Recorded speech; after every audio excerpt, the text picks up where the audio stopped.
Okay.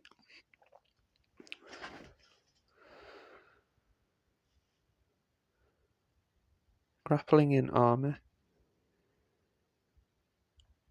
Western armour, medieval Japanese armour, or samurai armour. Yeah.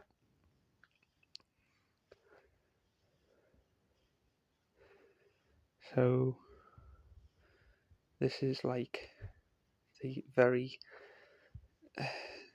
popular BJJ comps, but instead of a rash guard, it's kind of where HEMA meets BJJ, if you like, or where Japanese Jiu-Jitsu meets BJJ.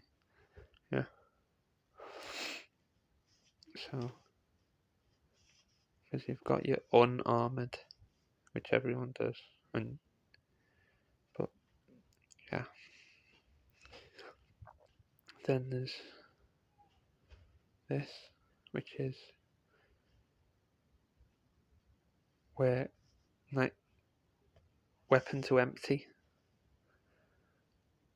Again, Western and Japanese and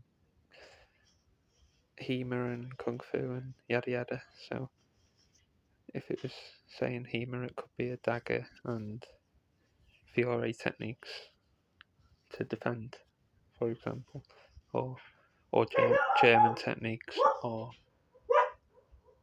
yeah. So yeah, this.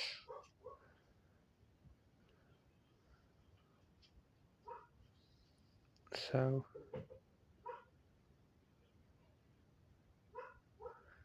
yeah.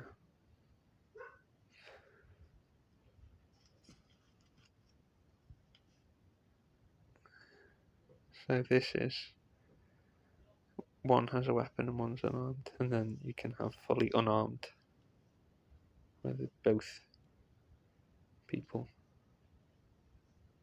empty-handed. Yeah. So semi-unarmed is one. One is empty hand, and one is with a dagger or a knife, a simple weapon, if you like. Yeah. Can be a sword too. Can be grappling over a sword, but generally starts with a small arms. Yeah.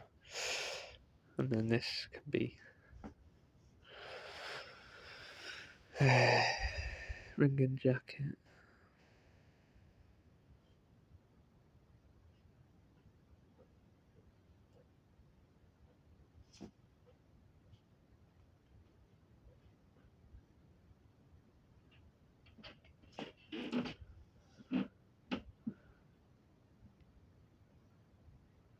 Yeah. Or a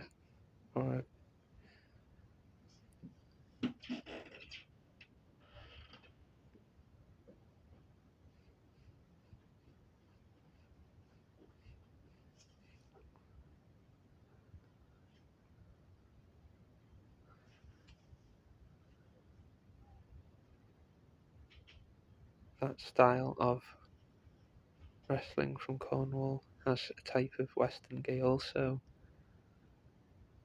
So HEMA, historical Western wrestling, has both gi and no gi variants.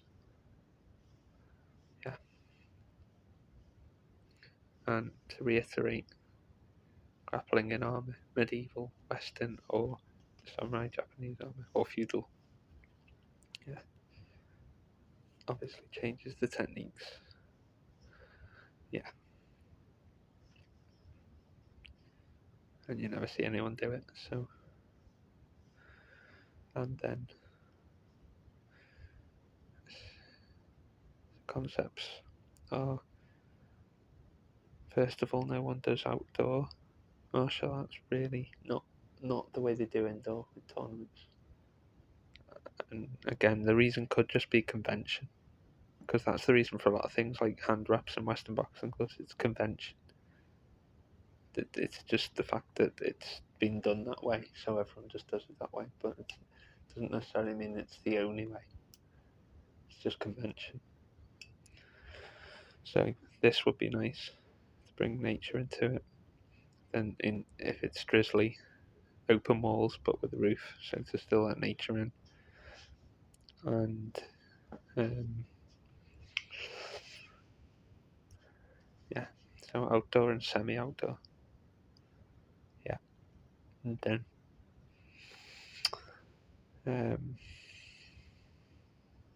semi-open weight class means, say, up to a third person bigger, heavier than you, a third heavier, but no more. So yeah, maybe less, maybe 29% or 30%. I don't know, but just a slightly bit bigger. Say 1.5 weight classes bigger, for example, than you, or maybe up to 2, but no more. So just a slightly bigger weight class that you fight just to, so that the power isn't like ridiculous, so that the power can't just smash technique, yeah. So that the person with the technique has a chance. Yeah. So it's a good display of technique versus strength. But it's just a concept.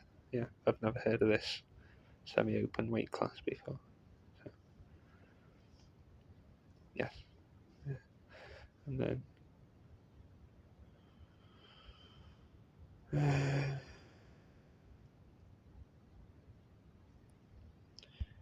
so those are those concepts.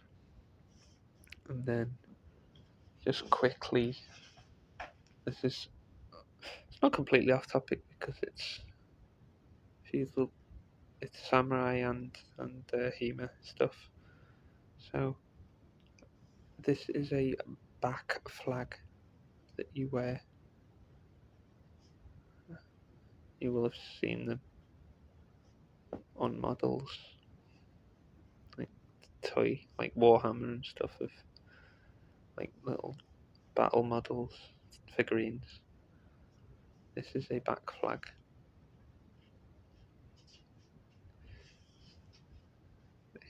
Japanese had them. The feudal period, the samurai, and other types of soldiers. The knights had them, I think, in Western medieval. And in Mesoamerica, the Aztec soldiers, yeah, which is not, well, the current situation can make you think, reflect on stuff. But anyway, I don't really know how to use code words for that. But anyway, so a back flag, not exclusive to the samurai. Yeah, various cultures, but this is the Japanese word, sashimono. Yeah.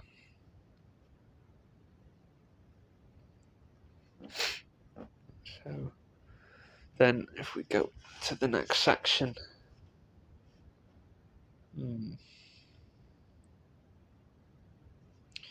now I think just gonna go quickly on this one. So there's dotted spears. Yeah, European Ice Age and Aztec. They look very, very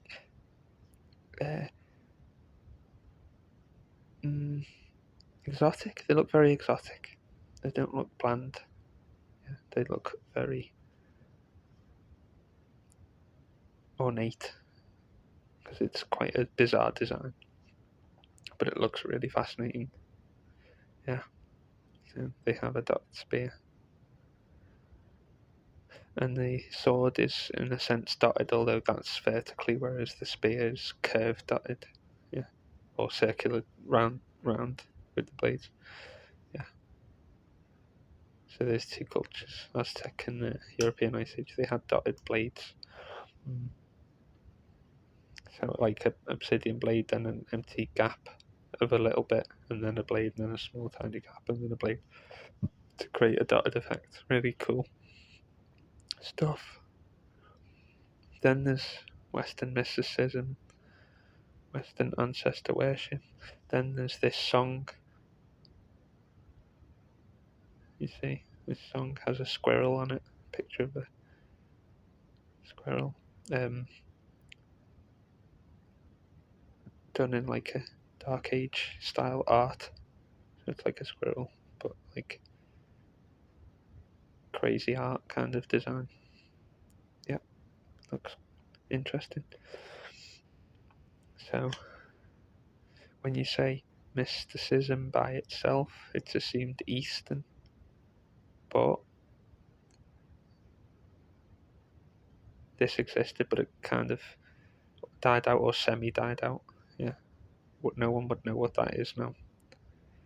Yeah, because if you say mysticism, it has to be an Eastern thing. It has to be yoga or kung fu or what have you.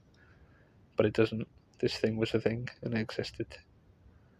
Yeah, and I don't know. Maybe it can be revived. Who knows? But that's the thing. WAW. Yeah. So on to number 3.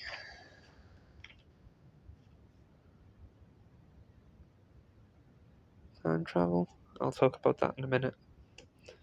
Do this quick and then we will talk about time travel. So there is the code board here.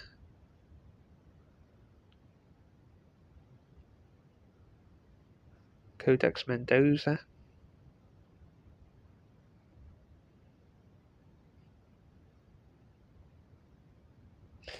And the Mendoza.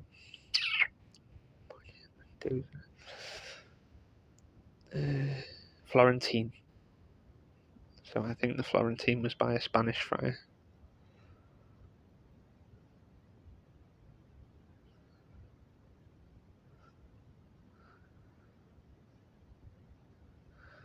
Yeah. There are many others. These are just the 3 I'm familiar with at the moment. These are Aztec.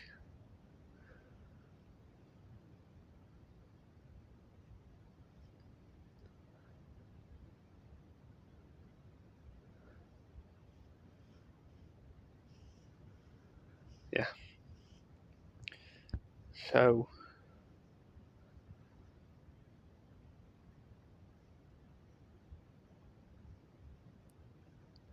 yeah, these are the 3.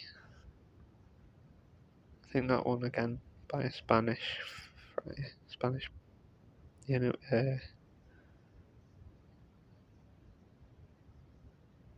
traveller, uh, monk, hermit. I don't know, whatever you want to say. Catholic religious studier. Yeah, Spanish friar. So these are these codexes. The one at the top is the one that I showed a picture of the other day on one of the vlogs. Yeah.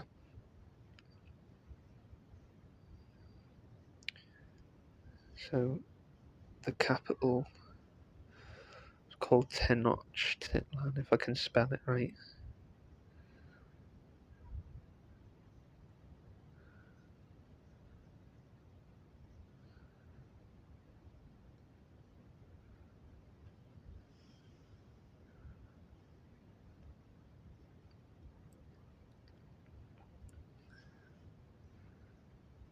I think it was the city was called Tenochtitlan in the lake.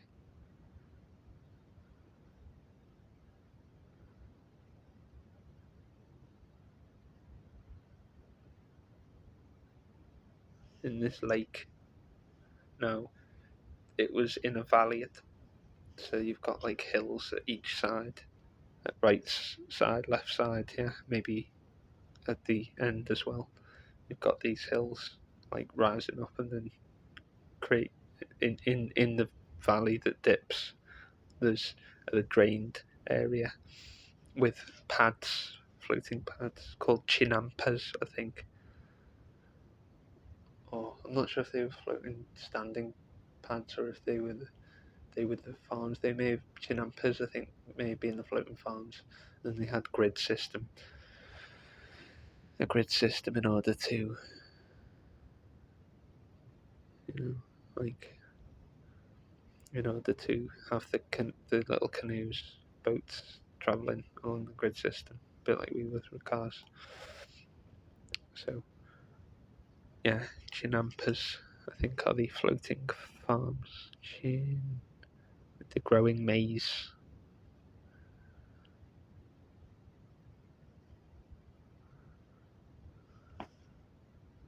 This,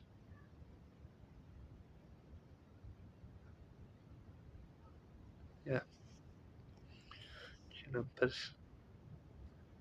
And the pyramid, the Grand Temple, or the Major Temple, yeah, which got Hema cannoned to the ground in the conflict. This is what it was called. They've done a small replica of it. If you look up this in Mexico City on YouTube, it will show you the replica, although it's not full size. It's about 60% the size, or 2/3 the size, but it's not full size. But it'll give you some inkling of it. The Grand Temple, or the Great Temple, Templo Mayor, the pyramid. It was 200 foot approximately. It may have been like 199. So that was the Grand Pyramid.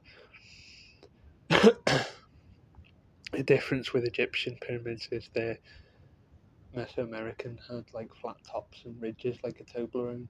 So it had sort of ridge and then it would stick out a bit and then another ridge like chocolate ripples. Yeah, so it wasn't like a smooth, plain edge. It was sort of ridged, yeah, and flat topped. So that's the difference. And also they tend to be quite wide. Some of them are hugely wide and heavy and dense. So in terms of like width and volume and weight and density, they're actually very, very large. It's just that the distribution's different, not as vertical. But in terms of overall volume, it's similar. Yeah, some of them are huge. Like the one at the Pyramid of the Sun and the Moon, and I can't remember the name, but if you look them up, they were actually a previous civilization. I don't know. I don't know if it was the Olmecs or the Toltecs, one of those. It was actually a previous one, and when they found it, they built on top of it higher and did stucco, like a volcanic kind of brick or something, or stone concrete layer covering stucco. But we can do Incas one day. That would be good. But yeah, the temple of the moon and the sun. Yeah, and it's like a plaza with a walkway and various little shrines and chapels and things like native religion, whatever you call them. Yeah. So yeah, it had up to 250,000. So I think it was maybe 200,000 or 225 or 210. I'm not sure the number. It was up to quarter. Yeah, I haven't done it'd probably be hard to do a historical survey. Yeah. So over 200,000, just over, in, according to estimates by professors and things, of which I'm not one. I'm just a fascinated amateur. Yeah. So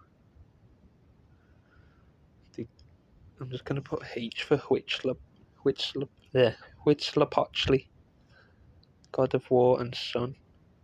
That's H because I can't spell it. So we put H in a circle. Huitzilopochtli.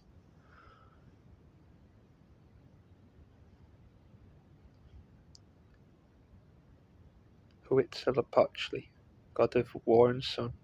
Red is the colour. Tlaloc, goggles, god of rain.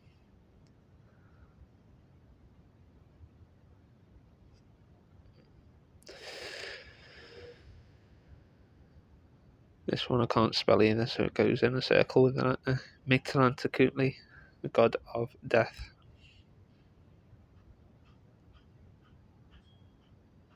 Tonatiuh,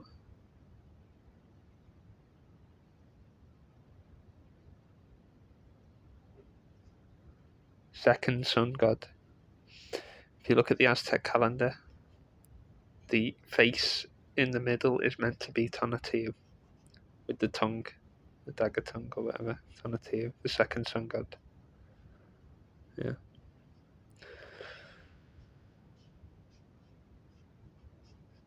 Tlaloc, god of rain. It's Huitzilopochtli, god of war and sun. Mictlantecuhtli, god of death.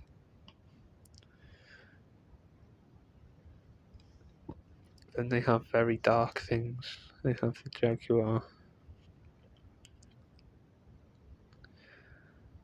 So dark that we won't even go into detail because it'll make people depressed. So we won't just say that they have the jaguar and the eagle receptacles. Yeah. Which again look cool, but so dark that we won't go into it in terms of negative energy. Yeah. So that's the jaguar and the eagle. They also have the jaguar and the eagle knights with the wooden carved heads like the animals, and then the pelts with the costumes. Not sure whether Faux pelts or not. Faux meaning imitation, Faux, like a Faux leather. Yeah, they may have had Faux pelts, animal skin, or true pelts. I don't know. But it had the Jaguar Knights and the Eagle Knights, and they had the house of the Jaguar Knight and the house of the Eagle Knight like a building. So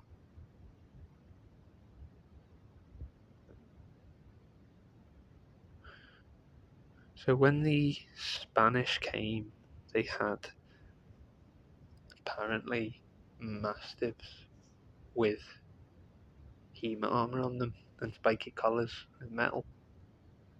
The Aztecs had chihuahuas. They had chihuahua dogs. That's the only dogs they had in Mexico. So you can imagine that would be weird if that's the only dog you have, and then they've got these masters with this HEMA armor on. Yeah.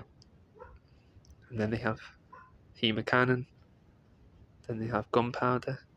Then they have rifles.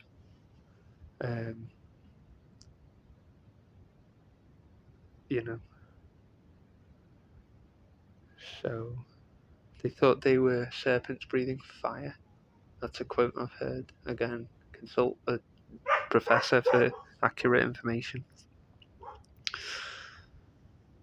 Yeah.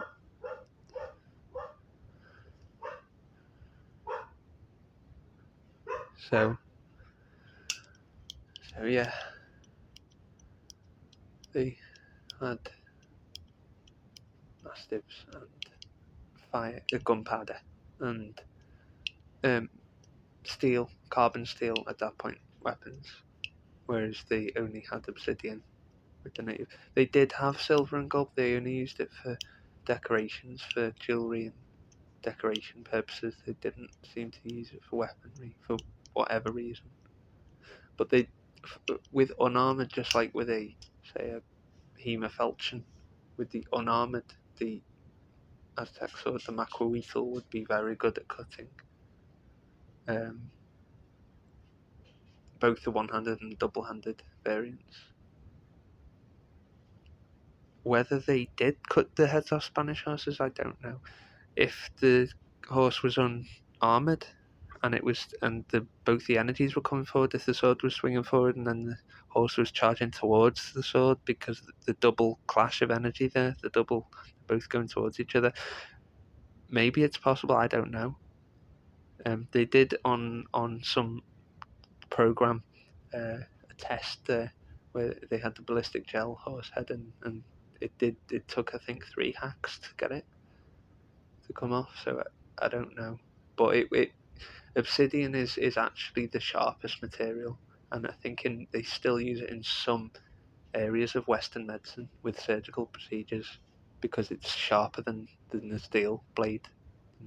So look that up if you want.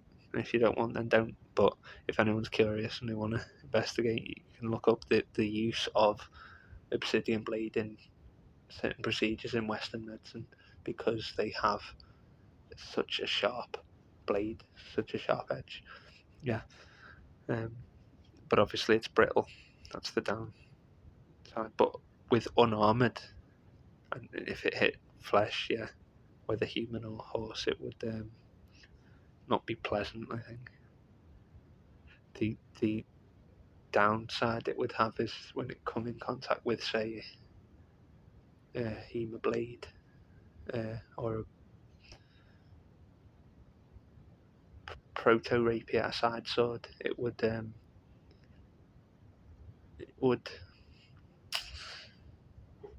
not do very well because it was brittle, so it would hack out the edge, or break, So, but again, in contact with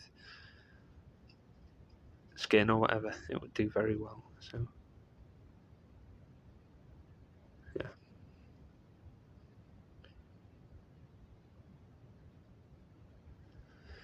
codices. Yeah, a lot of them were actually written by Spanish. Um, the Florentine is huge, I think. If I'm getting it right, I hope I'm getting the name right. It's a huge, many-layered, multi-layered volume. Yeah, loads. They have one in the museum in town. They might have one in the British Museum in the south. Um, but it's a small, the one in town, small, but it is still interesting. So,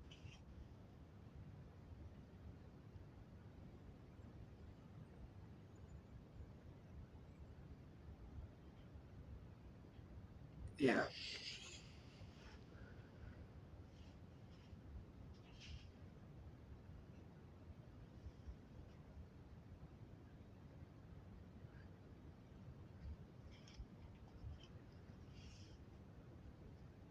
This is more pugilism, Western boxing, bare knuckle, and Wing Chun.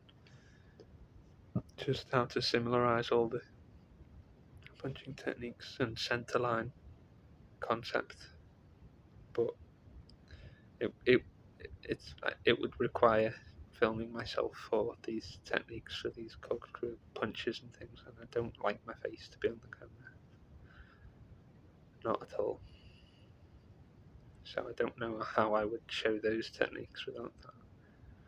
Wear a mask? I don't know, or wear a motorcycle helmet? I don't know. Maybe I could. I don't know.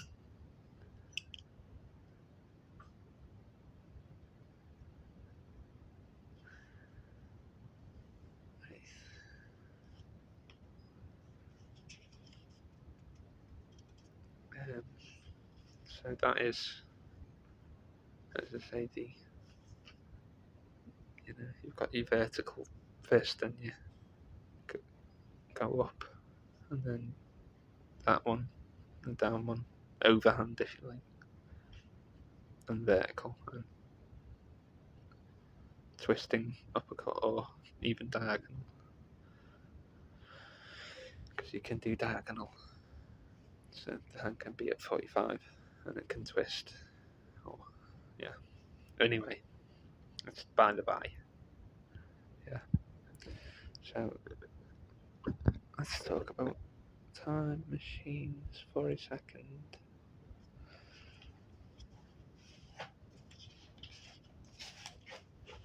Time machines?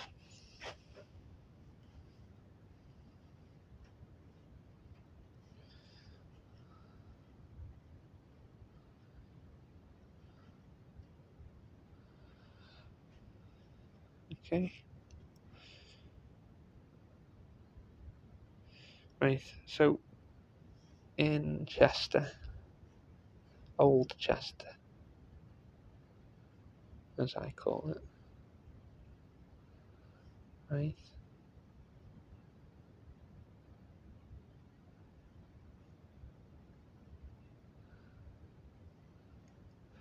In Chester, in England, is lots of historical things. Yeah, so you've got the ancient Britons, I think, with Bronze Age stuff. Then there's the ancient Romans. Then there's the Dark Ages with the Saxons and the Vikings. Then there's the medieval. Then there's the Renaissance. Then there's the early modern 1600s, Victorian, and then modern, like World War One, Two, and post-war. Anyway, so um, lots of English Civil War stuff here too. Lots of English Civil War stuff. So, so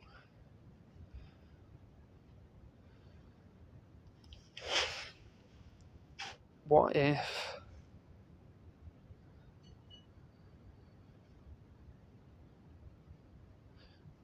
What if? What if?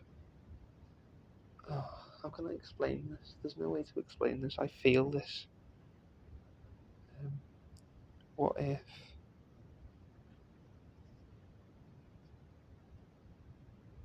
What if the time was parallel? Like, say it's a multiverse and that time paradox didn't exist. What if their time? What if it was parallel to us? What if I go to Chester? And what if I'm looking at, the modern day so-called, I'm walking around in the modern period, okay? Or what if it's the 1600s? And what if it's the English Civil War period?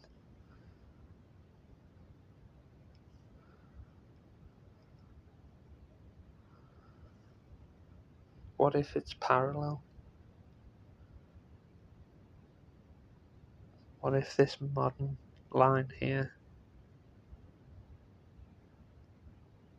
there's no way I can articulate this very efficiently, alright? There's a building, an old building, wooden, sort of medieval style or Tudor style, where there's like a black statue of a Hema guy with a cavalier, long hair, and like a sort of a ball with a cross. It looks like a bomb, almost a proto bomb, and then like a mace or a scepter in the other hand. Yeah, and possibly a sword on the belt, but it's like a sort of mace or a short staff, and then just like a bomb style object in another. Yeah. What if that was parallel somehow? What if it keeps happening? Again, I don't know how to explain this. I just feel it. What if they were having a meeting with the generals in a building in the 1600s, and then I was. What if you could go back and look? In a protective bubble like a fly on the wall. But what if you could?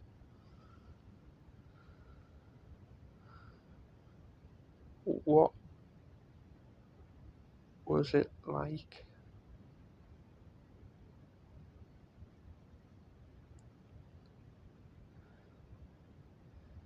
People, say about whatever it was like, and corruption back in the day. Yeah, and totally. Yeah. There's none now, though, is there? Or is there?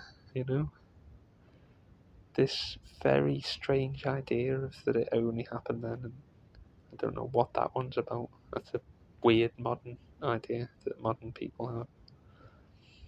Yeah, I don't know where that comes from. Some sort of brainwashing. But anyway, what if it's parallel? Hmm?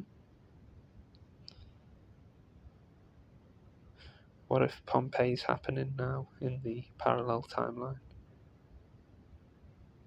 In another universe, what if, because space and time, so something can happen in two different spaces at the same time. So what if in the other multiverse, other place, the Pompeii was happening at this time, whatever we call time? What if that was happening in the other dimension, in 4D or 5D? Yeah.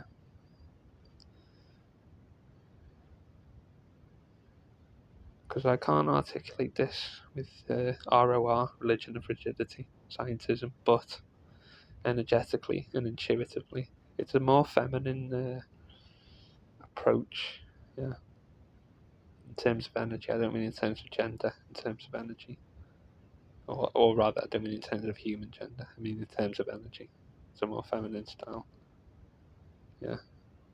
Yeah, but absolutely equally valid. I'd say more valid than the religion of rigidness because it's just that has to attack anything that's in the slightest bit different, which kind of shows, at least shows me, how it's obviously not, because if it wasn't, if the information they don't like was, silly and daft and wasn't a threat, why would they need to attack it? So they're obviously worried that it could be true, but why would they worry about it? But anyway.